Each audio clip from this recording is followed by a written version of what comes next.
Wiriwe uteze amatwi BBC gahuza miryango aho uri hose ku isi, kaze kuri radio kuri bbcgahuza.com, kuri Facebook live mu buryo bw'amashusho no ku mirongo migufi ya shortwave. Turi ingingo z'ingenzi z'amakuru turambura mu kanya kuri uyu wa gatatu tariki ya 26 z'ukwa kabiri.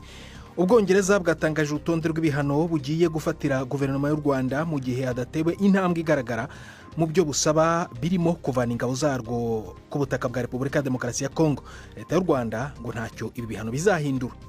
Umutekano w'u Rwanda ni ntayegayezwa kandi ntago tuzigira tuwushyira mu kaga kubera imfashanyo iyo ari yo yose. Bene ibi bihano aho gushyigikira ibiganiro biri mu karere ubu ngubu byo kugarura amahoro, ahubwo bidindiza cyangwa bishobora kuzatuma ibintu bisubira inyuma.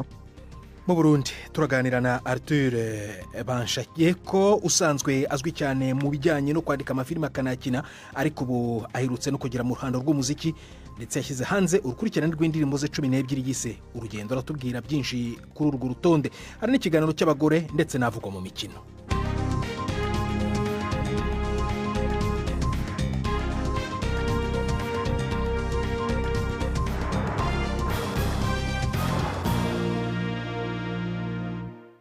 Ibi byose n'ibindi bikubiye muri amakuru ni mu kanya nyuma yuko Nina Iradukunda atugezaho incamake y'andi makuru ingenzi avugwa ku isi.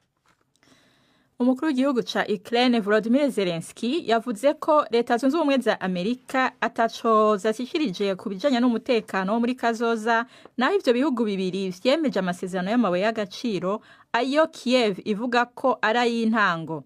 Bwana Zelensky yavuze ko yizigiye ko ayo masezerano azotuma habaho ayandi. Arategura kugira urugendo kwa gatanu mu biro by'umukuru w'igihugu ca Amerika bizwi nka White House, biboneka ko ari ukuja gusinya ayo masezerano, ariko akavuga ko azosaba gutomora neza nimba Amerika izobandanya gushigikira Ukraine canke izobihagarika. Yavuze neza na neza niba azoheba ayo masezerano niyaba atazokwemererwa umutekano. Umwe mu bagize umuryango wa Bibas w'abahoze ari nyagano yasavye leta ya Israel kwemanga uruhara yagize mu rupfu rwabo mu gihe bari barafashwe n'umugwi Hamas.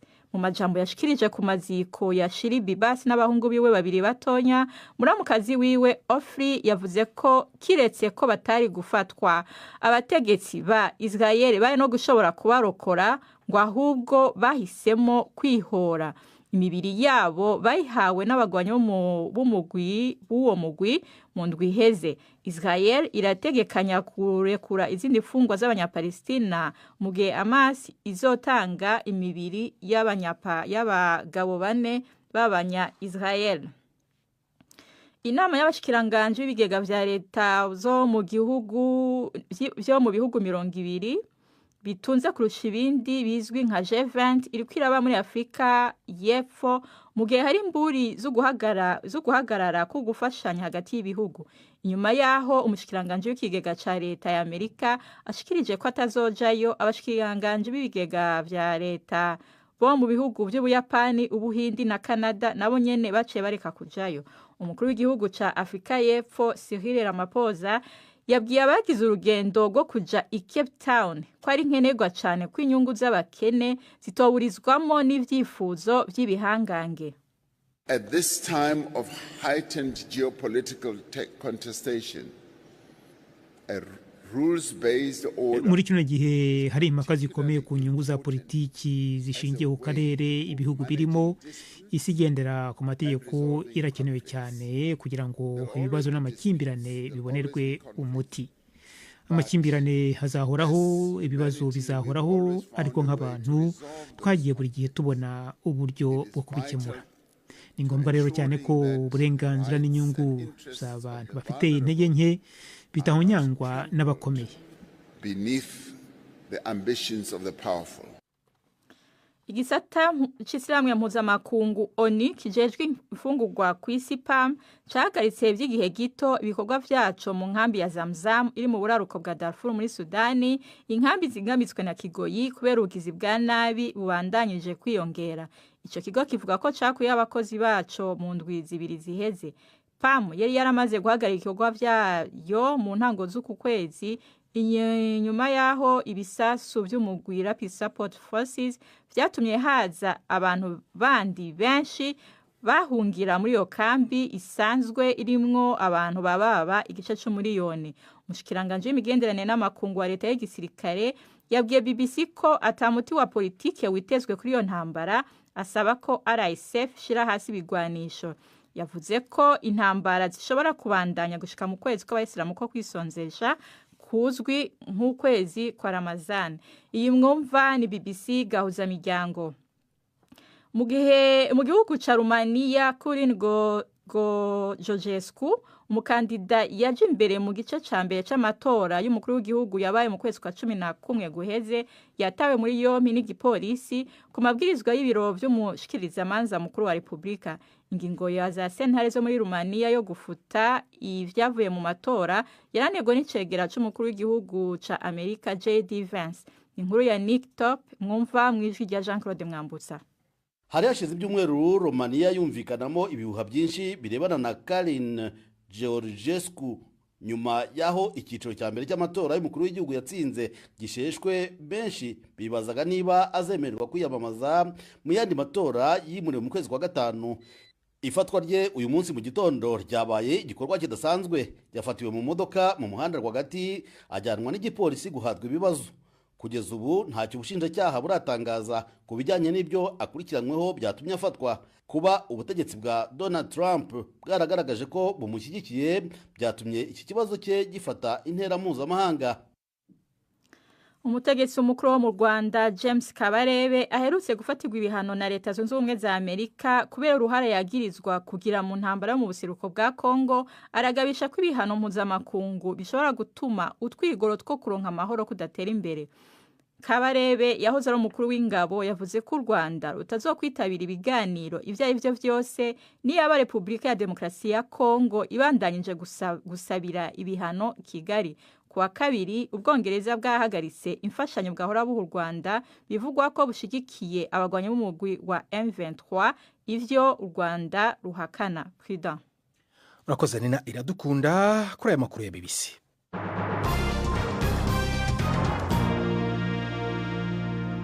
Ikaze ku makuru arambuye duhera kuri iyo nkuru Nina asorejeho, aho Ubwongereza bwatangaje urutonde rw'ibihano bugiye gufatira guverinoma y'u Rwanda mu gihe hadatewe icyo bwita intambwe igaragara mu byo busaba birimo kuvana ingabo zarwo ku butaka bwa Repubulika ya Demokarasi ya Kongo. Ibyo bihano birimo guhagarika zimwe mu nkunga z'amafaranga y'Ubwongereza bwahaga u Rwanda mu mishinga itandukanye, ariko imfashanyo igenewe abakennye kurusha abandi yo ngo izakomeza. Ubwongereza buvuga ko u Rwanda rushobora kuba rufite impungenge z'umutekano, ariko ko ngo bitakwemerwa ko zishobora gutorerwa umuti mu buryo bwa gisirikare. Ubwongereza kandi bwiyongereye ku bindi bihugu nk'Ububiligi na Leta Zunze Ubumwe za Amerika mu gufatira ibihano u Rwanda mu kibonwa nk'uburyo bwo kurwotsa igitutu ku ruhare rushinjwa mu ntambara ibera mu burasirazuba bwa Kongo. U Rwanda ruhakana uruhare rwarwo rwose. Ibindi kuri iyi nkuru tubibaze Premier ku magenzura i Nairobi. So bwa mbere Ubwongereza butangaje ibihano ku Rwanda biturutse ku ntambara yo mu buseruko bwa Kongo mu 2012 bwarahagaritse imfashanyo bwari guha leta y'ico gihugu n'ico gihe yagirizwa gufasha umuhari M23.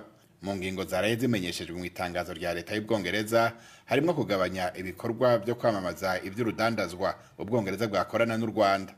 Ubwongereza buvuga kandi ko buduhagarika imfashanyo y'amafaranga buha leta y'u Rwanda muyo ikoresha buri mwaka kiretse yo gufasha abakenyi n'abintege nke kurusha abandi. Ubwongereza buvuga kandi ko buduhagarika imfashanyo yo guha imyimenyerezo abasirikare b'u Rwanda, busubiremwo ibijanye no kugura hanze ku gisirikare cy'u Rwanda, bwongere buhagarike kwitaba imanza zo ku rwego rwo hejuru ziba ziteguwe n'u Rwanda. Uretse ivyo, Ubwongereza buvuga ko buzokorana n'abafatanyabikorwa babwo mu bihano bishasha bishobora gufatirwa u Rwanda. Ubwongereza ni kimwe mu bihugu biha leta y'u Rwanda imfashanyo nini y'iterambere. Buvuga ko bumaze guha ico gihugu ayarenga miliyari imwe y'amafaranga y'Ubwongereza mu myaka igera kuri 25 iheze. Naho biruko Ubwongereza buvuga yuko u Rwanda rushobora kuba rufise impungenge z'umutekano warwo, ariko ngo ntizizoshobora kurangira mu buryo bwa gisirikare. Buvuga ko ibibazo bizotorerwa inyishu gusa mu nzira ya politiki, bugasaba kandi Kongo kuganira na M23. Premier ku magenge BBC gahuza miryango Nairobi. urakoze Prime. Twashatse rero kumenya icyo leta y'u Rwanda isubiza ku byatangajwe n'Ubwongereza. Mvugana na Minisitiri w'Ububanyi n'Amahanga Olivier Nduhungirehe, ntangira mubaza uko bakiriye ibi bihano.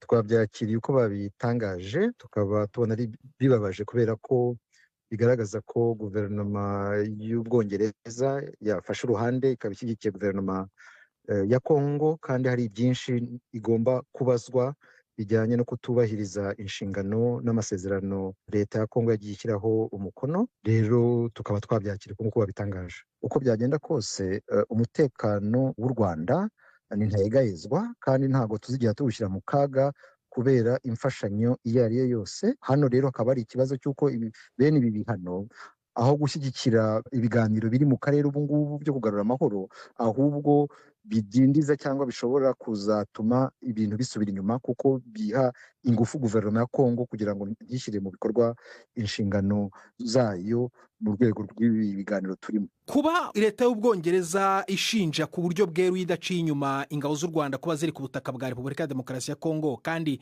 u Rwanda rukaba rubihakana, ntabwo byerekana ko harimo igitutsi gikomeye mu mubano w'ibihugu byombi? Birumvikana ko iyo leta y'Ubwongereza ifashe icyemezo nka kiriya haba hajemo agatotsi mu mubano w'u Rwanda n'Ubwongereza. Icyo tugomba kumva ni uko ibihano nk'ibi ngibi nta neza bishobora kugirira guverinoma ya Kongo, kandi nta n'ineza bishobora kugirira amahoro mu karere. Bikaba bigaragara yuko ibyemezo nk'ibi ngibi ahubwo bizadindiza ibiganiro bihari mu rwego rwa EAC na SADC kugira ngo amahoro agaruke iburasirazuba bwa Kongo. Mu ngingo 6 Ubwongereza bwafashe buravuga ko kandi harimo no guhagarika ibijyanye no gukora amahugurwa ku gisirikare cy'u Rwanda. Hari ingorane ibi ngibi bishobora kugira ku myiteguro cyangwa se ku mirwanire y'igisirikare cy'u Rwanda? N'uburenganzira bwabo, kandi nta ngaruka zikomeye bizagira ku gisirikare cy'u Rwanda.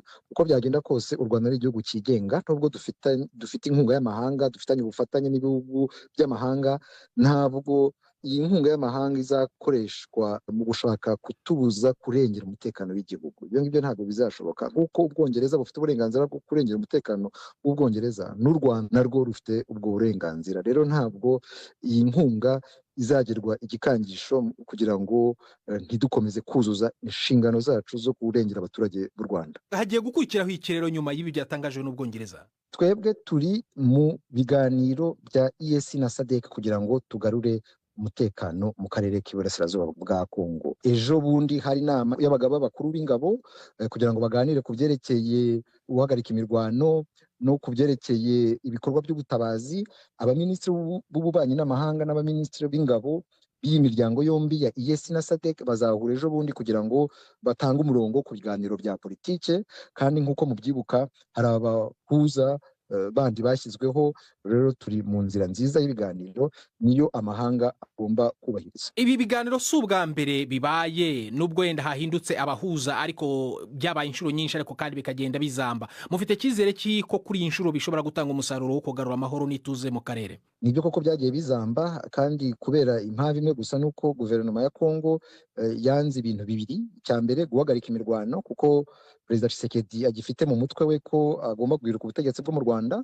Icya kabiri ni ibiganiro n'uyu mutwe wa M23 uhagarariye abanyekongo bavuga ikinyarwanda, abanyekongo b'abatutsi bamaze igihe bahohoterwa. Rero birumvikana ko aya mahanga aho gushyira igitutu ku Rwanda, ahubwo agomba gushyira igitutu kuri guverinoma ya Kongo kugira ngo yemere ibyo biganiro, kandi yemeye no guhagarika imirwano. Minisitiri w'Ububanyi n'Amahanga w'u Rwanda Olivier Nduhungirehe atugejeje ku isaa 1:16 mu Rwanda no mu Burundi. Ni saa 10:44 ku isaha mpuzamasaha ya GMT. Ndi Prudence Nyumva, iyi ni BBC Gahuza Miryango, urumva no kuri Kisoro FM muri Uganda. BBC Gahuza Miryango Igoma ni kuri FM 93.8. Tujye mu Burundi. Asanzwe azwi cyane mu bijyanye no kwandika amafilime akanayakina, ariko Arthur Banshayeko yageze no mu ruhando rw'umuziki, ndetse yashyize hanze urukurikirane rw'indirimbo 12 yise Urugendo. Avuga ko ibyo yabigezeho nyuma y'igihe kirekire yaramaze ari mu bushakashatsi ku mbyino z'u Burundi zizwi nk'amaka, ubudemera n'iyindi. Arthur asobanura ko yifuza kugira uruhare mu guteza imbere ubuhanzi bw'indirimbo zanditse mu Kirundi cyiza ndetse no kugizigeza ku rwego rw'isi. Yaganiriye na Gildas Yihundimpundu atangira amubaza impamvu yise indirimbo ze urugendo. Muri runo rukurikirane nuvuga ko harimo inkuru nyinshi zifatiye ku buzima bwanje, zifatiye ku buzima bw'abantu tubana hafi, bifatiye ku buzima bw'ahomba mvuze la société burundaise. Rino zina urugendo ni cyane cyane mu ntumbero y'uko umuntu abavuga ati ni ibintu umuntu yihweje mu kiringo kingana gutya, ni ibintu umuntu yumviriye mu kiringo kingana gutya. Urukurikirane rugizwe n'indirimbo 12. Muri izo ndirimbo zose hari uririmbo wumva ku bwawe rusumba izindi zose? Biragoye kuvuga, ariko kubera ko ururimbo rumwe rwose muri izo zose ntirusanzwe, kuko ruba rufise aho rwaje ruva. Ariko nk'akarorero nk'indirimbo muri rya joro niyo natanguriye ko kwandika, novuga ko idasanzwe gusumba izindi zose kubera yuko ariyo nahereye ko kwandika ubwa mbere. Hanyuma kandi ko nayanditse ndi mu bihe bikomeye cyane, nayanditse ndi muri confinement mu Budagi. Hamwe icyo gihe nari natakaje kontra nari ifise yari yahagaritswe kubera yuko ntashobora kubandanya gukora kubera covid. Hageze igihe visa yanje irahera, biba ngombwa ko subira kurondera iyindi. Hageze igihe na passport yari iri mu guhera nayo bisubira kuba ibindi bibazo birebire, y'indege barayifuza nayo kandi barayanira n'ibindi. Mu ndirimbo zawe muri rusange 12 ushimikira ku butumwa buhe? Nibukanya n'abantu, indirimbo zanje zirakorera cyane cyane ku buzima ndorabwenge, la santé mentale, zikongera kandi zigafatira ku muryango turavye mu buryo bwagutse, umuryango abo muvukana, umuryango abubakanye cyangwa abagenzi, umuryango nk'igihugu. Ntibahora uririmba n'ubwa mbere n'ibishasha, akabijya wewe uva kuzanye nakahe?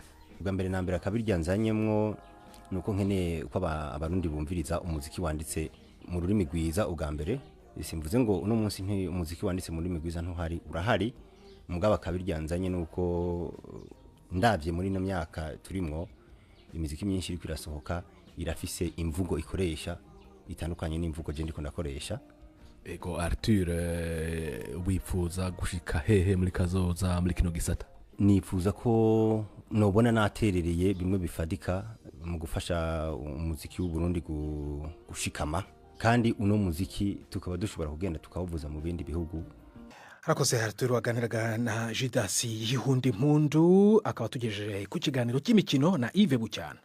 Amakuru y'imikino reka mbanze mu Rwanda mu isiganwa mpuzamahanga ry'amagare rya Tour du Rwanda. Umunya-Australia Brady Gilmore niwe watsinze agace ka gatatu k'irisiganwa ku rugendo ruva mu mujyi wa Musanze rwerekeza mu mujyi wa Rubavu ku ntera y'ibirometero 121 n'ibice bitatu. Brady Gilmore niwe watsinze n'agace ka kabiri ku munsi w'ejo, urugendo rwavaga i Kigali rwerekeza i Musanze. Muri rusange ariko isiganwa rikomeje kuyoborwa n'umufaransa Fabien Dubé w'ikipe ya Total Energy. Mu Bwongereza umutoza w'ikipe ya Arsenal Mikel Arteta aratangaza ko ataramanika amaboko ku kwiruka ku gikombe nyuma yaho ikipe ya Liverpool imurushirije amanota 11 nubwo Arsenal igifite umukino w'ikirarane. Ni nyuma yaho Arsenal ikubitiwe na West Ham igitego kimwe ku busa, mu gihe abakunzi bayo bibazaga ko yari amahirwe yari ibonye yo kugabanya ikinyuranyo cy'amanota hagati yayo na Liverpool. Muri iri joro Arsenal irajya kwa Nottingham Forest igerageza kutongera gukora ikosa ryo gutakaza umukino. Gusa ibyo Arteta avuga harababona ko ari ugupfa kwivugira, kuko ikipe ye kugeza ubu nta rutahizamu ifite ufatika nyuma yo kuvunikisha abakinnyi bose b'abanyamwuga mu gutsinda ibitego.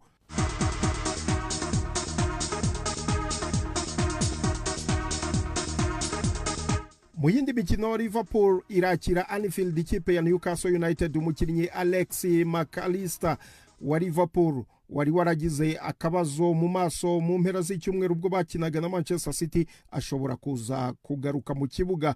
Conor Bradley we aracyari hanze y'ikibuga kubera imvune. Abakinnyi babiri ba Newcastle Steven Botman na Jolinton bose ngo bashobora kugaruka nyuma yo gukira imvune. Tottenham yo irakina na Manchester City, naho ikipe ya Manchester United ize kwakira ikipe ya Ipswich Town, ni mu gihe ikipe ya Brentford iri bukine na Everton. ahandi mu mupira w'amaguru umukinnyi Lionel Messi yaciwe amande ataramenyekana n'ishyirahamwe ry'umupira w'amaguru mu gihugu cya Leta Zunze Ubumwe za Amerika kubera ko yarenze ku mategeko agenga shampiyona. Komite ishinzwe imyitwarire ya shampiyona y'umupira w'amaguru muri Amerika yafashe icyemezo cyo guca uwo rutahizamu wa Inter Miami Lionel Messi w'imyaka 37 amande ataramenyekana bitewe n'imyitwarire ye nyuma yo kunganya ibitego 2-2 na New York City FC, umukino wabaye kuwa gatandatu w'igishize. Uyu mukinnyi watwaye ibikombe bya Ballon d'Or inshuro 8 zose yagaragaye afata mu ijosi ry'umutoza w'ikipe ya New York City FC.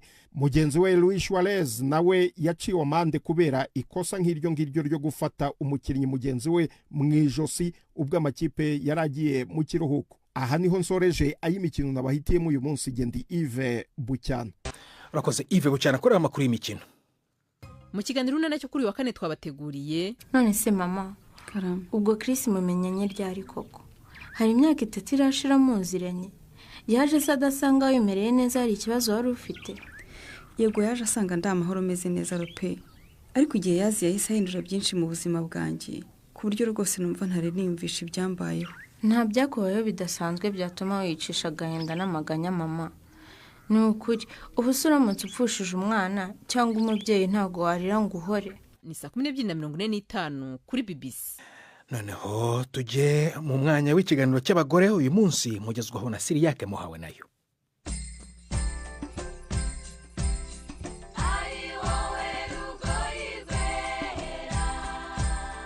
Ndabaramukije nongera ndabana ikaze muri kiganiro c'abakenyezi cyo kuri uyu wa gatatu itariki 26 z'ukwezi kwa kabiri mu 2025. Uyu munsi tuganira n'impunzi y'umunyekongo Clarisse Muamini Kashindi yabuze umwana wiwe ariko ahungira mu Burundi atwawe n'uruzi Rusizi hamwe n'umurundikazi Mado Uziya amuhaye indaro muri komine Rugombo mu ntara ya Cibitoke. Muri komine Rugombo mu bibanza bitandukanye hamaze guhungira abantu barenga 50,000 benshi muri bo n'abakenyezi n'abana. Bamwe muri bo bahawe indaro mu mihana y'abarundi nka Clarisse. Reka abanza tubwire uko yahunze. Ilikuwa siku ya 5. Hari ku munsi wa gatatu twari turyamye. Hama M23 baraza mu ijoro batangura kurasa amasase menshi iwacu mu Ruvungi. Twaciye tugira ubwoba cyane. Baciye batangura kutwuguruza muri iryo joro ngo tubaha amahera. Twarababwiye ko atamahera dufise. Baca bavuga ko tutabahaye amahera batwica. Tubonye bukeye amasase nayo abandanya ba menshi. Twaravuze tuti ubuzima bwacu buragiramiwe. Reka turabingene twokizigufa. Niko rero twajabutse mu Burundi. Muhungira mu Burundi vyaraboroheye? Hapana, kufika hapa ilikuwa ni shida sana. Oya, gushika ngaha vyarangoye cyane. Mukuza twajabuka ku masashe dufasha abana. Abana bamwe baratwawe n'amazi, impuzu zaratwawe, indya. Gushika ngaha zari ingorane zikomeye. Hapa ilikuwa ni shida sana. Ni nabanda kumva neza umwana wawe yatwawe uri kurajabuka Rusizi. Ndiyo nilipoteza mtoto. Ego, umwana wanje w'imyaka 3 yaratwawe. Sijewe jenyene, abantu benshi barahaburiye ababo. Ugeze mu Burundi washikiye? Mie nilifika kwa mama mmoja wa hii avenue. Je nashikiye ku mugore umwe abangaha kwibarabara rya mbere. Yambonye ndiko ndarira arambaza igituma. Ndamubarira nti uko mbona nta kintu na kimwe mfise n'abana banje. Singiraho nza kuryama. Ibintu byose byatwawe cyo kimwe n'umwana wanje. Acarambarira ngo ingubi wanje nzoraba uko noza ndagufungurira. Muzoza murajya ivyo n'abana banje bariye. Nico gituma ubona n'ubundi ngaha. Uwo nawe ninde? Yitwa Mado. Mado rero turi kumwe ngaha niwe yakiriye Clarisse. Vyagenda gute ngo wakire Clarisse? Yaje ava aho hirya hakurya mu gihugu kibaye cya Kongo. Azanye na nyitura ambwira ko ibyo yarafise byose byatwaye n'uruzi nk'ibifungurwa, ivyambagwa n'umwana akaba yagiye n'uruzi. Aranganyira nyene nanje nk'umuvyeyi ndavuga ati natavyinshi mfise kandi ukuri ntago yogenda ntago yoguma ariko arangara n'abana. Uwo mutima wakuje mu gute? Nagize impuhwe nyene mbona ngene wacu yabuze umwana muri ugo ruzi. Mbona afise agahinda kenshi, nkabona afise n'ibibondo, mbona nta niko gufungura afise, nta nico kwifuka yari afise. Nanje nk'impuhwe zakivyeyi numva ngize impuhwe n'ikigongo. Namwakiriye n'abana 3. Birakorohera kumugaburira, biramukorohera kubaryamika ngaha ntabwo nka kujya nyine nabwo bavuga ngo urusato rw'imbaraga asanga imifuka 5 hariho n'abandi bagiye bahereza indaro impunzi bakayiremesha kuko bino bibaye muri kino gihugu cya Kongo n'akegegero birashobora kutubako kuko nakege n'ubu naho twicaye ngaha dufise amakenga nyene kuko urabona ni hafi wewe umupfasoni kandi wahaye indaro umupfasoni akamotera abandi bapfasoni bo ngaha mu rugombo kugira ngo bafashe bene wabo bahungiye ngaha nakaye nuko bo baba hafi nyene yuko watokwemera yuko abakenyezi bagenzi babo ko hari igitigiri nyamushina abakenyezi niko nagenda bibona n'abana batokwemera yuko boguma bagira gute bayerera kuko naho hantu numva ngo bari aho kwikomine numva ngo ni hato hari habakirara hanze gushika n'isaha urumva rero ufise nk'akazu nkakajya akabatinkanira kajya kadusha kamenda kihengetsemo hako kagumuko nukuri no batera kamuti nukuri bababe hafi babaremeshe cyane cyane nk'abagiye barabura nk'imiryango ko barafise agahinda hari wagiye abura abana 4-3 ku munsi umwe urumva ngo n'urugamba rutoroshe nukuri rutokoroherwa ari we wese bakiyakira mu ijambo rimwe urakoze cyane mad sawa nanye ndashimye nawe urakoze Clarisse nawe murakoze cyane ikiganiro c'abakenyezi c'umunsi kigarukiye ngaha naho ubutaha mwari kumwe na Cyriaque Muhabonaye.